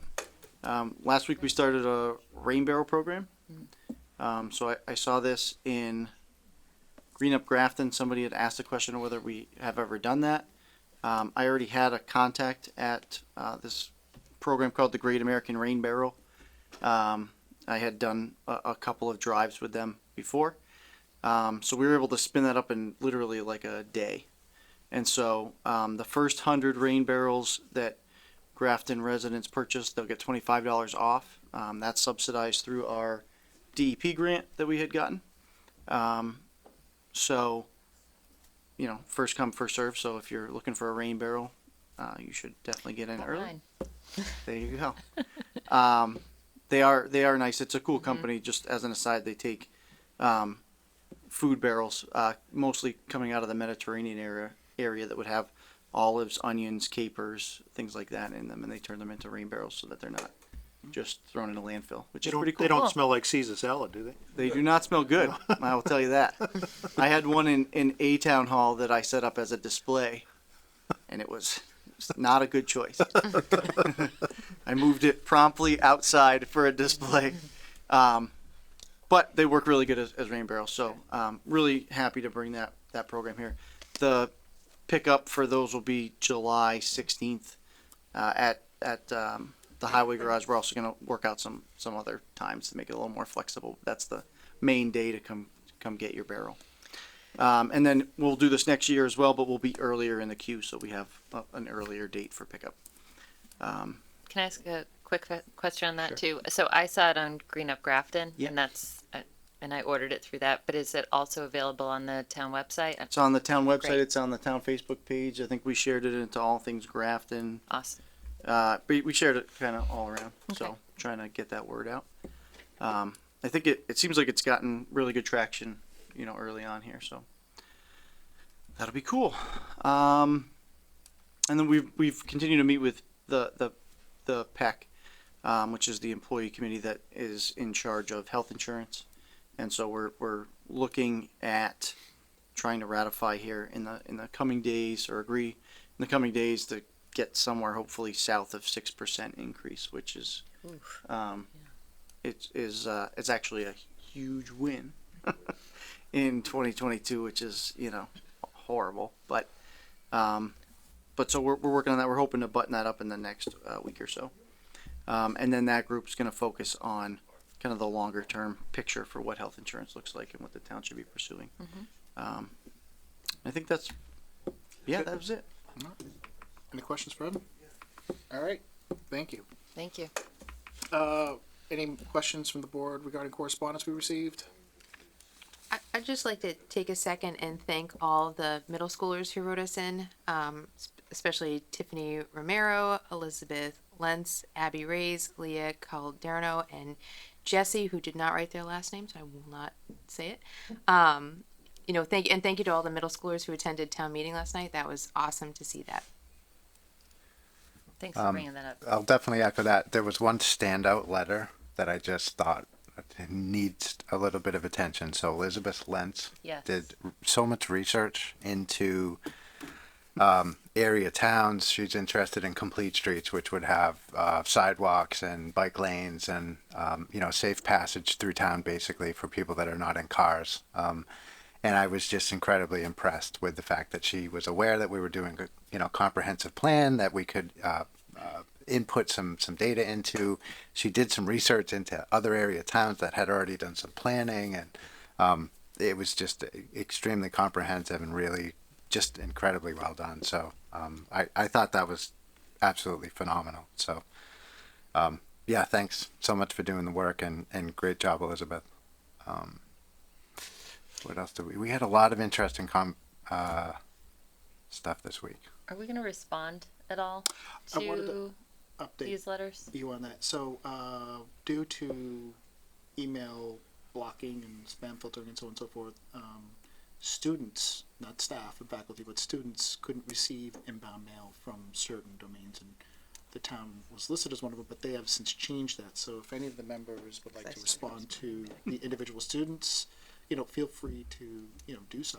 Great. But yeah, I would like to maybe see a joint statement from us thanking them for, I mean, a lot of these were very well written, persuasive arguments on what they were advocating for. So, yeah. Or Or even just inviting him to a meeting, giving him an update this summer, or pointing them in the right direction of where they can follow along and complete streets through the planning department. Just You might want be them nice to, you want them to show up on a Tuesday evening during their summer break. totally. Yeah, okay. So make sure you're, I want what you're asking. Like, sounds a great idea. But you could write us the joint statement to send to them as your last act as chair. I think that's a Authorize me. great idea, second that. Colleen. Woo! That's a great idea. Usually that falls on the vice chair. That's okay. I did want to bring up I will one do that. other one, which is Bill Yeoman sent us some correspondence around affordable rental units. So this was the Grafton Woods project. I think that must be what's across from the train station. What's the name of the road? Pine Street. Street. Pine Street. Street. Yeah. Yeah. So I guess those were written as 30-year restrictions, and not in perpetuity. Do we have any options? Is that locked in stone at this point? The 8 Pine? Yeah, It's my understanding, yes. That ship is sailed. it's done. Yeah. So, okay. Then I guess I just wanted to point it out that actually is a pretty important point. So as we think about additional opportunities for affordable units, I am in huge favor of in perpetuity versus 30 years. Yes. Yeah, I yes. would agree. And I'm bummed out that we missed that. But so thank you, Bill, for pointing that out. We'll have to pay attention to that as we go through these lips. Bruce's hand up, but he, Yeah, I would just say, we probably want to run through the town and see just what the little nuances are. I mean, I think it's good to research and look at how to, like, extend those permanently. But, you know, GSX might be obviously too late to do that, or extend them beyond 30 years. Right. Yep. It just was a good point. And it's definitely something we need to be conscious of. Yeah. As we look at our, future lips and 40Bs Okay. and 40Rs, I guess. Any other questions on correspondence? No. Okay. All right, next up, Nelson Library, discuss potential uses. So Ray, this was a agenda item from last week that we put off to this week, but I hear tonight, we have a member of the trustees who's in attendance. well, it started off to be just an idea, and it spiraled out of control, and it is now back under control. So Roger, I missed the didn't know it spiraled out of spiraling, yeah. control. it did. On account of I tried to attend last. Hey, I'm sorry, you gotta, Nobody would see my hand. I'm not going to sit up at that chair now. Well, I'm not gonna let you talk from back there. you gotta come up here. Have a seat, bud. So, Raj, explain what you and, So- explain things so even we can understand it. Roger Courier, 3 Matthew Circle, one of the trustees for Nelson Park. We had operated the library with a volunteer group who had volunteered to us to run it once the library closed. And prior to COVID hitting, the group was kind of petering out in their ability to staff the library the same hours that it had been open. And with COVID, it's just been closed for the last 2 years in essence. The library building has been used for meetings of a variety of different groups, Scouts, Girl Scouts, Boy Scouts. There's a condo association that rents space up there from us and has monthly meetings. Graphic Girls softball, and a whole bunch of other people. We realized that that's not really an effective use of the whole building, and we'll be starting to meet and talk about or entertaining ideas to use the building more fully, I guess. The first thing we'll have to do is figure out what to do with all the library books that are in there. The library folks gave us copies of everything that they had or didn't have a need for anymore, so I don't even know where we'd put that stuff. But then depending on what came of, will have to be like a community outreach to see what anybody thinks should be done there. And then us kind of deciding what we should do with it. Within the confines of for the instruction we draw from Mr. Nelson's will, we'll go ahead and see what we can do to reuse the building, or repurpose the building. It may be that we come back and say, all right, we're going to entertain the Recreation Commission moving up there if they'd like to. Well, one of the first people we're gonna have to talk to besides them is Evan. Evan might say, well, no, they're not moving out of the town hall. I want all my employees up here. So that idea goes down the drain. So there's a whole bunch of brainstorming you typically do with a problem before anybody comes up with a potential solution. So that's where we're gonna, we'll start talking about it at meetings about what to do next. Okay. We have one side that's kind of set up like a library with a little office, and the other side's a big meeting room. Okay. Any questions from the board? No, I've had many discussions on this. Okay, I could tell. But it's under control now, right? I wouldn't say that. Okay. So what are next steps? We wait to Oh, hear well, back? we might, well, there may not be any need to come back. Okay. Unless we need to approach somebody for money to do all kinds of work up there, depending on what, if we used it for the recreation folks and Evan was happy with them, we probably wouldn't need a whole lot of money. If we decided we're gonna build a 35-story apartment building up there, that might be a little different, although I wouldn't see that becoming something that we were kind of given guidance by Mr. Nelson to use it for a public park. Would kind of be outside that. But that's what I mean, that's the idea, is that property remain that way. Right. So, something for the public good, enjoy the outdoors. Great. Well, let us know if there's anything you need from us.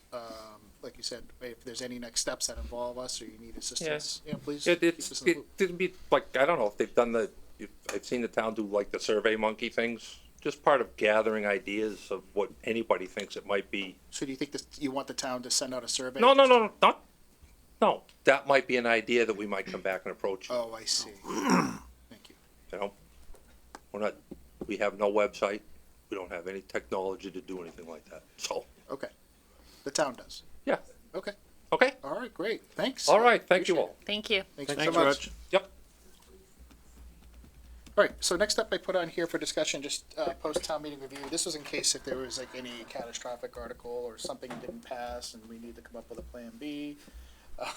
But I just left this open here for the board to, have that discussion, but with the exception of only one article that didn't pass, does anyone have any questions or comments that they want to raise? Yes, Matt. We have to do a better job with the budget.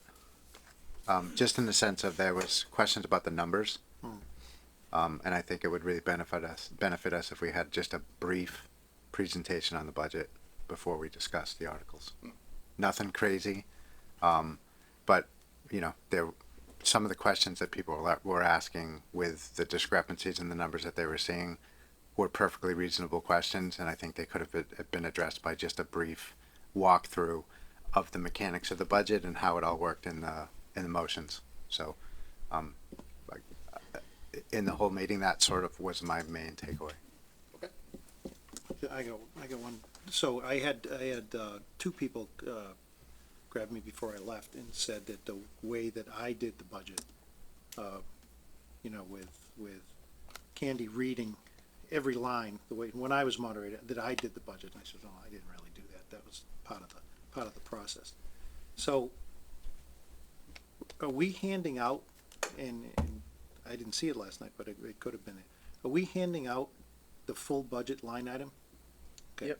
Because It was online 2 weeks before. It's been on ClearGov for 2 months before. Yeah, and that's what I Yeah. thought. Yeah. So, I said to them that, you can access the budget and, you can see everything in there. Because some of them said, well, we were kind of surprised at this and the way it was run. And I went, but that's how we've done it the last 3-4 town meetings. So it really hasn't changed much. So. Yeah, just along those lines, I think with just a few simple slides, I think you could address a lot of those concerns to show people where those numbers in the warrant article motions are coming from. Really, that's about it for me. People should be watching finance committee meetings. They should be going on ClearGov, looking at the budget. There's plenty of information out there, but we shouldn't be in a situation where people are questioning pretty basic math because of motions and the numbers that are in them. So I wouldn't do a ton with it, but, I'd do a little bit with it for sure. I think Dawn did a great job. Yeah. You know, I think she did a fantastic job with the clickers, and got a little nervous there when she said that we're gonna do this hand count on Article 36, but, you know, it came back, so what happened, Will? So the way the clicker system works is that it's linked to a PowerPoint on my computer, a different PowerPoint with the voting options on it. And since we were in the library, we were in the auditorium, I was connected to the PowerPoint through our VPN system, and the VPN timed out. So the connection to the PowerPoint got severed. So we had to reestablish that. Oh, wow. But I've already made a note of how to fix that for next year so it does not happen. Save it to the desk. Exactly. So I'll add that I like the new way we do the budget. I think it's a massive time saver, and you know I would like to continue going Oh, I forward do doing too. it that way For sure. For sure. I like it. And is it possible on the PowerPoint to just have the numbers appear after, you know, like 47 yes, 32 no? So, yes, but it's problematic. Okay. So, we had been working on that. We had done some testing and had some conversations with Dave Robbins, who was most familiar with it from before. It gets wonky as far as what you want to show to the public and what, as far as the article and all the language and all the stuff we want to have on the motion, and then what appears on the screen. So we can certainly play with it and try to test that over time. But there are some inherent issues with And doing the it. thing is, the count goes up. It just doesn't pop up on the screen 101. The count sits there and goes up as you're going along. So prior to anybody voting no, they're watching this, you know, go up. It's just But doesn't she say the voting's closed? voting's closed, but that's Then it appears. after they, you know, press 1 to vote yes. Yep. That number goes up on the screen. You can actually watch it go up on the screen. Then she says press 2 to vote no, and then that number goes up on the screen. So the way she did it last night with just announcing that the count is fine. It's, you know, I mean, I had a woman say I want it up on the screen once, and I said, no, well, we can't do that. And I said, you know, why do you want it up on the screen? She says, because I don't believe you. You're a liar.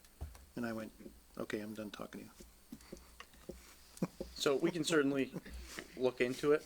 There was just, I think, an inherent problem with, Well, maybe not on that actual PowerPoint, but maybe just have like another big TV screen somewhere where people can look like and just type it in real quick, like da-da-da, da-da-da, you know.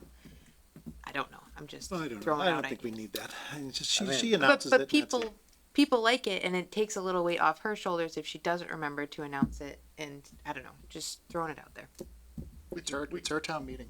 Yeah. It's up to her, and I think that's we not can look at something that we. the clickers is very labor intensive for what it is, to be quite honest with you. And there's I mean, probably new systems out now that are yeah, I mean, we had 100 times better. I can't even tell you how many hours we had into that, where we got it to there, and not to count, you know, Dave wrote a manual that's, I don't know how many, 117 pages long. yeah, I don't know, I didn't read it. I was like, oh my god, That's the abridged. Will's gonna have a heck of a time going through this book, let me tell you.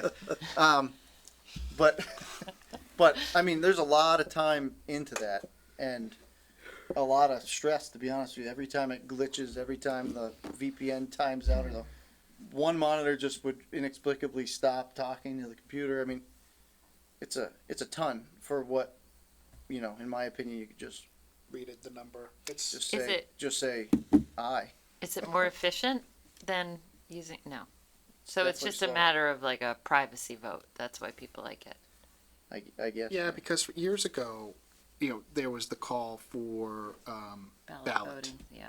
And that became, here we go, and town meeting would drag out. I mean, you could recall Long this. time. We've had them, you know, ballot votes take 2 hours. Right, right. Yeah. So I think that's where that came from. But, being that, that's up to the moderator. I like the consent motions still. I think people are getting used to that. And I do feel like that saves a lot of time, and it still gives the ability for the public to put a hold on an article and ask questions if they need to, but we flew through what, 17 articles in 20 Yeah, minutes? I think what we're gonna do for next year, we've been talking about this a little bit, and we haven't circled back with Don, but Don's reasonable, and I think it makes sense, is, instead of just saying like Article 1, Article 2, we have just a brief explanation of what Article 1 was, right? Article 1, to hear town reports. Article 2, to transfer X amount to X amount. You know, just real, doesn't have to be the whole thing. But I think it would help people know where they were, because I think people are trying to, a lot of people have not looked at that document at all before showing up, and they just open it and say, I don't know what this is, I have a question. So, you know, in order to take some of that weight off of the person reading the warrant, if we had just a little blurb, little, you know, one sentence explanation, I think, you know, doesn't add to, I mean, we're still cutting down the time on those articles that don't generate any conversation, but I think would help people to understand what we're doing. Makes sense. But otherwise, I mean, I thought it was a lot smoother than it was the year before. I think we made some good changes, some other changes I think we still need to refine, but I had more people tell me happy birthday yesterday than my entire life put together. I'm not joking. Even the parking lot after, people rolling down their windows, it was really nice. Did you hear what I said when I rolled down mine? I did. Did you see what I did back to you? I did. Okay. And it was not appreciated. Yeah, I know. We're square though. No, but it was really nice. I think it was a good meeting. We'll just plan your birthday around Around town the meeting town meeting around, every yeah. time? No problem. Yeah. All right. All right, well, thank you. So next up, this was just a request that we postponed last week, but, you know, this is really gonna kind of fall on you three and two new members here in the next week or two, but, you know, future meeting topic on select board hosting a workshop on decorum with, its committees that it appoints. Just didn't know what the board thought about this, but I just wanted to present it to you. A member of the public brought it to my attention, and I figured I would at least ask to see, where you all wanted to do going forward. Well, you know, I got a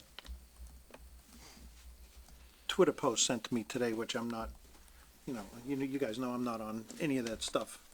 And to be honest with you, it was from a committee member, and it was fairly disturbing.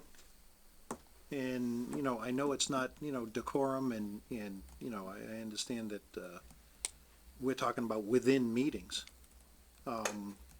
But this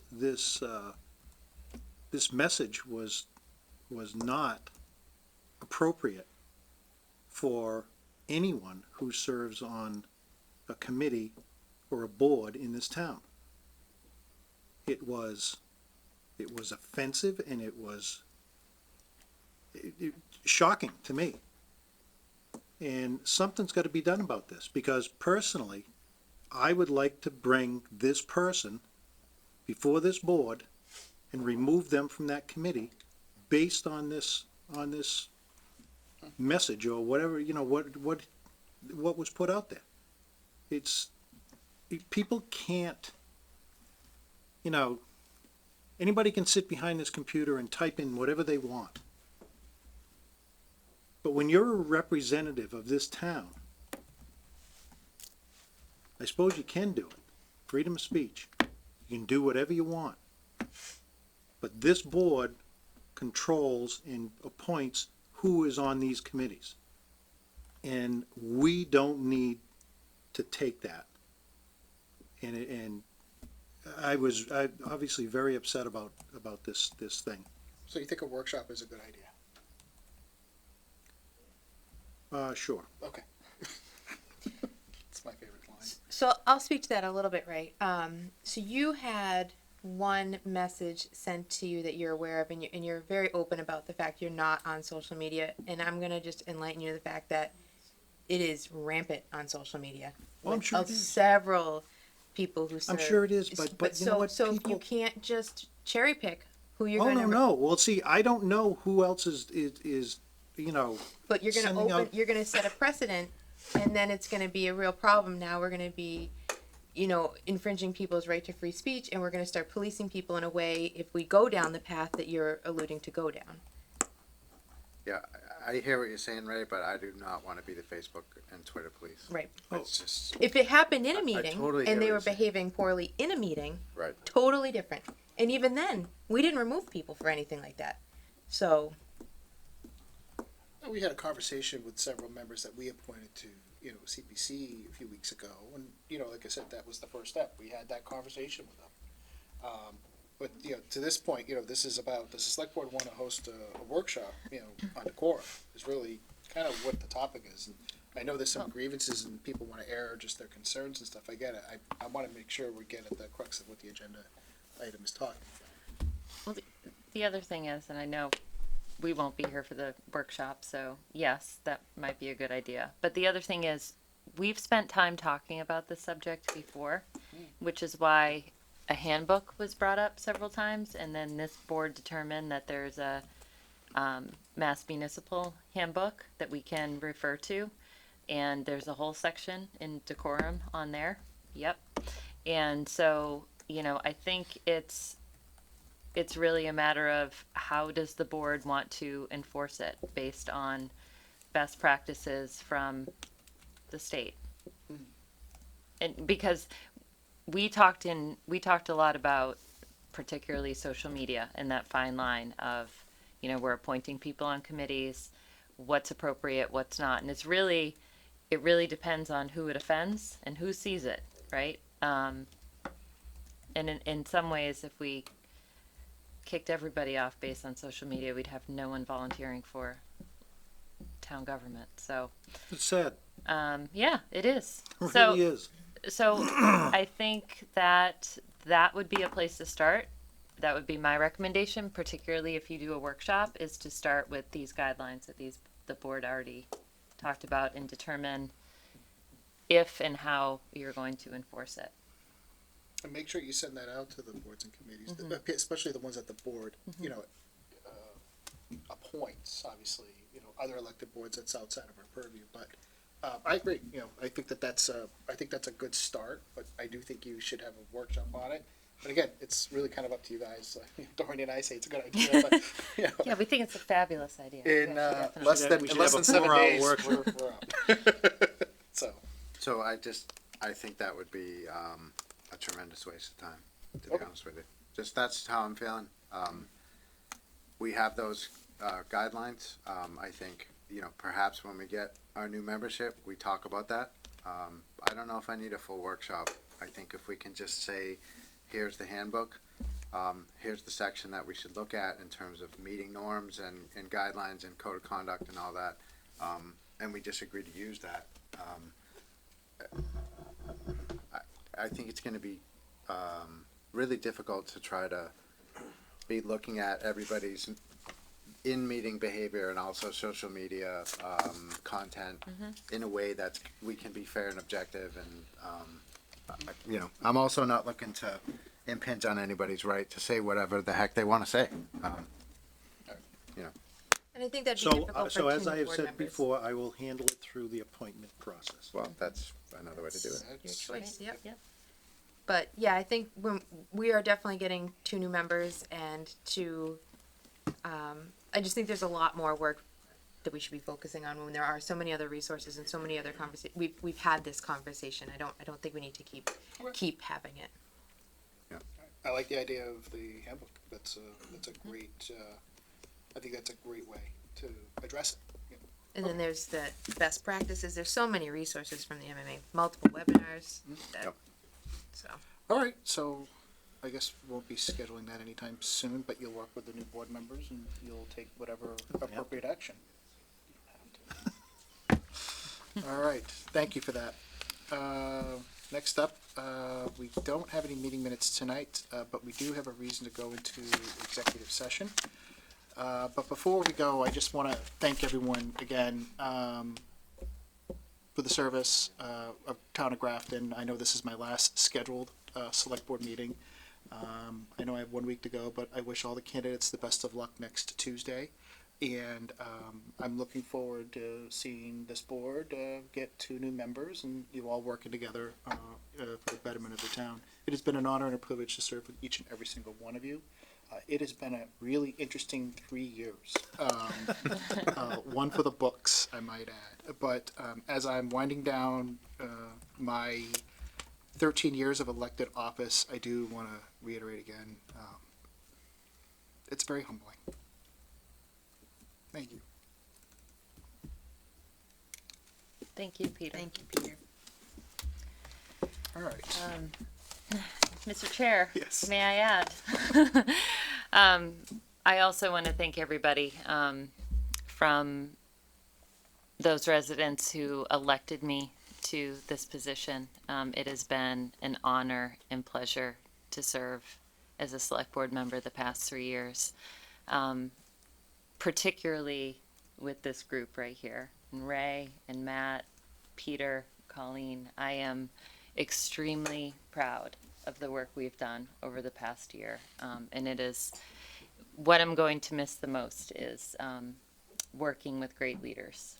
And I feel confident stepping up this board because of the hard work that I know you will continue to do. And the people who have stepped up to run for the board. I want to thank you and remind everybody to vote on May 17th, please. It has made Grafton even a more special place to me, which I didn't think is possible serving on this board the past 3 years. And I also just want to thank the staff, Evan and Will and Cindy Ide. Special shout out to her and all the staff and anyone that I'm missing, because I'm sure I'm missing a lot of people. But it has really been, I am going to look back at this time very fondly for the rest of my life. It has been really special. So thank you. And I won't go anywhere. I'll still be doing something at some capacity because Lord knows I know. You're still on the recycling committee, so Exactly, you're not exactly. totally So, but yeah, thank you. Thanks, Doreen. All right, at this moment, we do have some final business to go into executive session. I will now ask the board, consider going into executive session in accordance with open meeting law, chapter 38, section 21A, pursuant to the following purposes. Purpose 1, to discuss strategy with respect to collective bargaining and litigation, if any open meeting may have a detrimental effect on the bargaining or litigation position of the public body, and the chair so declares, which I do. And 2, to conduct strategy sessions in preparation for negotiations with non-union personnel, or to conduct collective bargaining sessions or contract negotiations with non-union personnel. Do I have a motion to that effect? So moved. Do I have a second? Second. I have a motion made and second to enter into executive session. Any discussion? Hearing none. All those by roll call, please. Ms. DeFazio. Fazio, aye. Mr. Mead. Mead eye. Mr. Often. Often aye. Ms. Roy. Roy, aye. Carlson, I declare we're in executive session. I want to thank everyone for coming out tonight, and we'll only be returning to open session for the purposes of adjournment. Thank you.